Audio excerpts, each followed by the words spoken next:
علاج حرمان التوفيق سوء المحل. ابن القيم رحمه الله قال: نظرت إلى الناس في تقدمهم وتأخرهم فما وجدت شيئا إلا التوفيق، ولا يكون التوفيق إلا في محل صالح. إيه المحل ده؟ قلبك. فلما الاقي نفسي مش موفق أعمل إيه؟ اشتغل على قلبك إنه يصلح. أول العمل على القلب أن يستوهب العبد من ربه قلبا.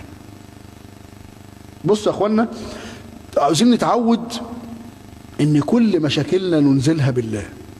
يعني الواد مضايقني وقاعد يتنطط طول النهار وقرفني، قوم صلي ركعتين واحتسب الركعتين دول انا بزيد في العمل الصالح عشان يتهدي الواد ده.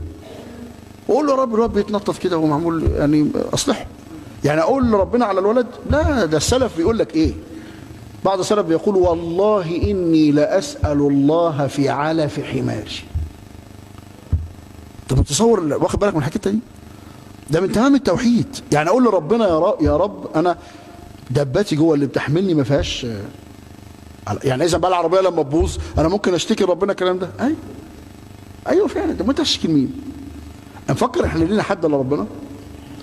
طب انت معتقد ان في حد احن عليك من ربنا؟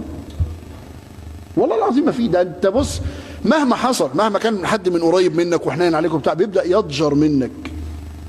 الذي لا يمل من دعائك ولا يمل من نعمائه عليك هو الله، بل يحب ان تساله.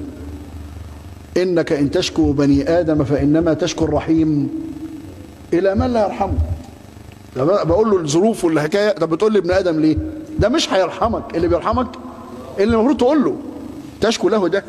فأنزل به، قول له كل مشاكلك، قول له كده. فقول له: يا رب هب لي قلبا. قال مالك بن دينار: وجدت